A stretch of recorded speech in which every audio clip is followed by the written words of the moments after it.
finished my first feature film. It's called Noxious. It's streaming everywhere. Noxious. It's a romantic drama. It's a thriller. Check it out, guys. Ironically, thank you, man. I'll link it down below. I just finished my first movie. Remember when we met? I wanted to be a filmmaker. Yeah. No, dude. You know what I tell everybody about you? I tell everybody like you're like Tyler Perry. Thank you, man. I literally call everybody like without all the fruitiness of him just like dragging and stuff. Like I literally tell everybody he's like the Tyler Perry of my friend is like Tyler Perry. He makes movies for like like the black community with black community actors. Like he's pretty much like Tyler Perry to me. So. I appreciate that, man. Thank you. That's hilarious. I made my first movie, and when I was making that movie, and shout out to all the men and women who helped me on that film, who believed in me, because I produced that movie for $10,000. That's it. That's it, man. That movie has grossed a lot of money. Shout out to Maverick Entertainment, the people I partnered with on the film, but she never helped. She never helped. She never made a phone call. She never gave an actor a cup of water. She never helped. We shot the movie in our house. So we'd be filming the movie like 3 o'clock in the morning on the first floor of our house, and she'd be upstairs sleeping, like intentionally not interacting with people. We have all these strangers in our house. We had a nice, decent-sized cast and crew. She never helped.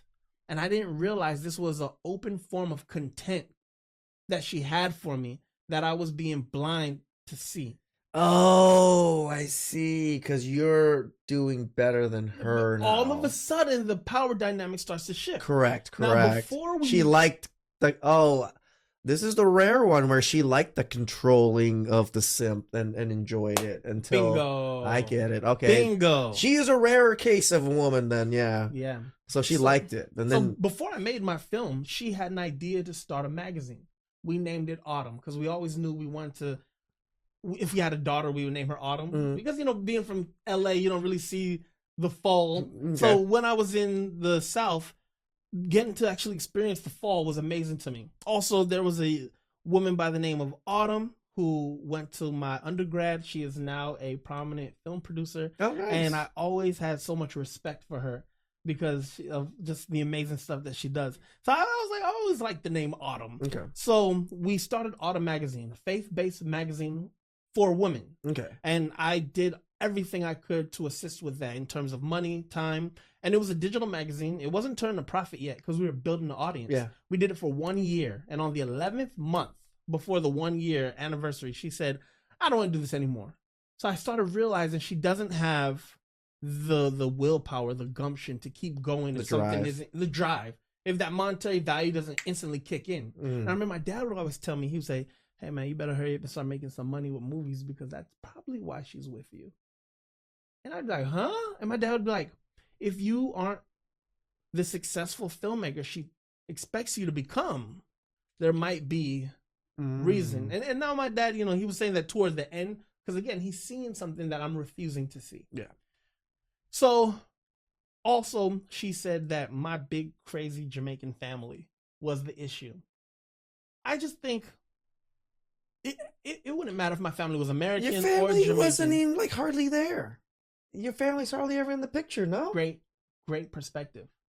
She gaslit our situation to always assume that was the case. When my family came to Arizona to see us and to see Autumn, they would come like in batches, like 5 to 8 people at a time would come. It would be awesome. Yeah. But outside of that, I'm the only guy there of my family.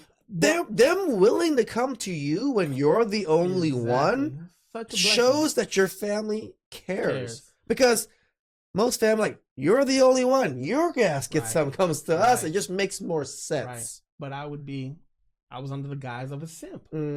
Very much so. I'm admitting that. I'm admitting that. I was. And even sometimes getting frustrated with my family. Yeah. Well, you guys need to come support. Like, just being a simp, bro. Yeah.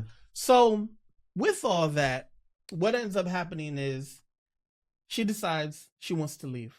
It's over. I did the whole buy you flowers, run bathwater for you, try to make it work.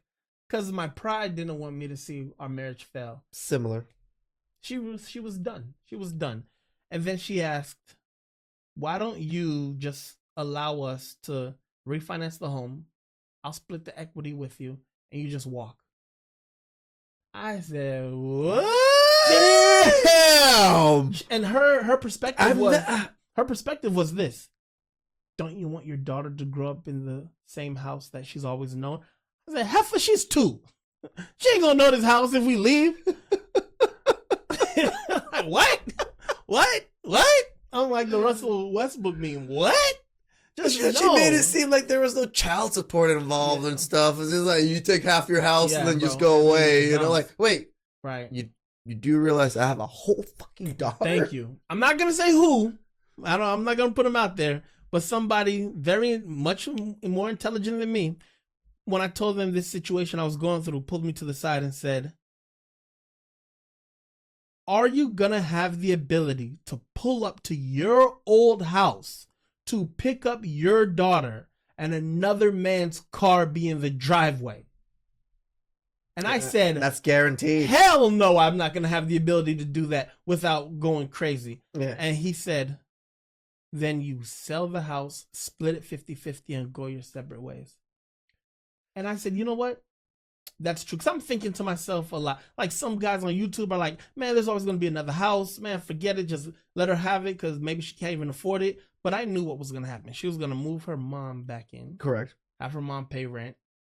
And she was going to just go off into the sunset on something that I worked my butt off to attain. Now, we bought the house together. I didn't do it myself. Yeah.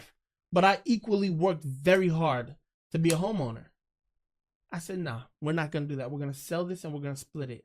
The disdain for me, I think, started there. Correct. Because all of a sudden, because I thought I could it's control not getting this guy. her away. It's not getting her away. So I'm waking up from being a simp.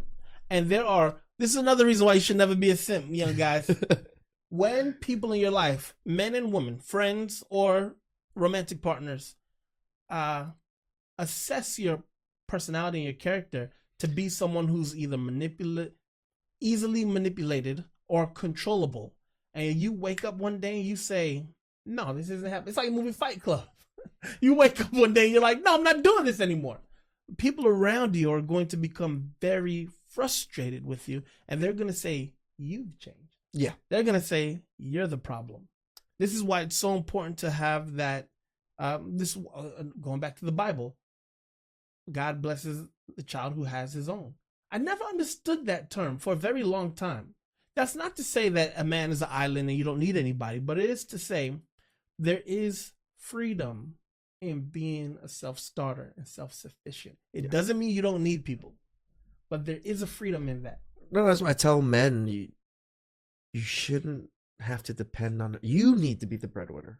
Like, as much as it's hard to be the breadwinner, if you really want a stable relationship, you want to, take care of things, you have to be. You have to earn that kind of money. You have to strive to make that kind of money. And I would add to that, if you're just not in a situation to where you can be the breadwinner, you need to be the dominant force in some aspect of that relationship, whether that's physically, like you're the guy who's making sure everyone's healthy. Let's physically work out, or let's eat healthy.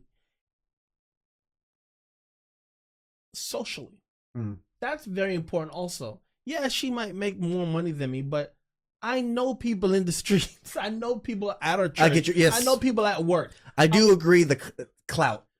That's what I think. When I think of social in my head, I'm like, it's a little bit, but I'm like, oh, but it's clout, right? Because the people around you know you, they give you respect, right? That is clout. That is clout. Because imagine this: you're a school bus driver. Yeah. After my divorce, I was a school bus driver for a little stint. Okay. So I'm trying to make it work. You got to grind it out. Ebony Williams would have hated you. Hey, it is what it is. She wouldn't have married you, bro. So let's. I was a school bus driver for a little while, but I was so respected in Phoenix. Really? That even though I'm a school bus driver, people still treat me with respect and kindness because I want nothing more than to give that back to people. There is a value to that also. Now, of course, it is important to earn money. Don't think that it's not. It's very important. But at least be the social alpha in your relationship, because that too can be a tangible that helps you with things. Yeah. So after all that happens, man, I just start dating, and I am. So Divorce. Divorce. Separated. You owe child support. Or what's custody looking like? Great question.